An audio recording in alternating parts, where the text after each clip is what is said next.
Адамдар дайыма жумушсуздук менен күрөшөт. Жумушсуздук болбош керек, адамдар иштеш керек деп ойлошот. Бирок максат иштегенде эле эмес. Максат бактылуу жашаганда. Кандайча? Биздин мектеп бүтүп аткан балдардан сурайбыз, каяка барасың десе, Россияга барам дейт.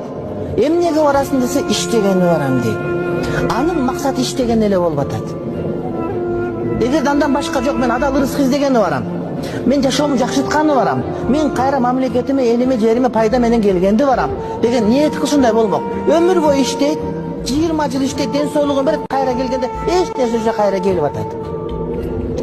Демек бизде аң сезим таптакы туура эмес болуп калган. Жумушсуздук деп айтабыз, жумуш толтура бизде. Жерлер иштетилбей турат. Жер эмес, үйдөгү экзотик огороддагы иштетилбей турат бизде. Демек бизде жумуш бар, бирок адамдардын аң сезими туура эмес. Эң бай мамлекетте жашайбыз биз. Жерди бир теп чагып аткан семичкеге бирөө түкүрүп таштап койсоң, көмүлүп калып өсүп, бышып жемиш бере турган жерде жашайбыз биз. Анан бирок дагы деле анткени бизде жашоо эмне экендигин түшүнбөгөн түркөйлүк, Айтматов айткан маңкурттук бизге калыптанып калды.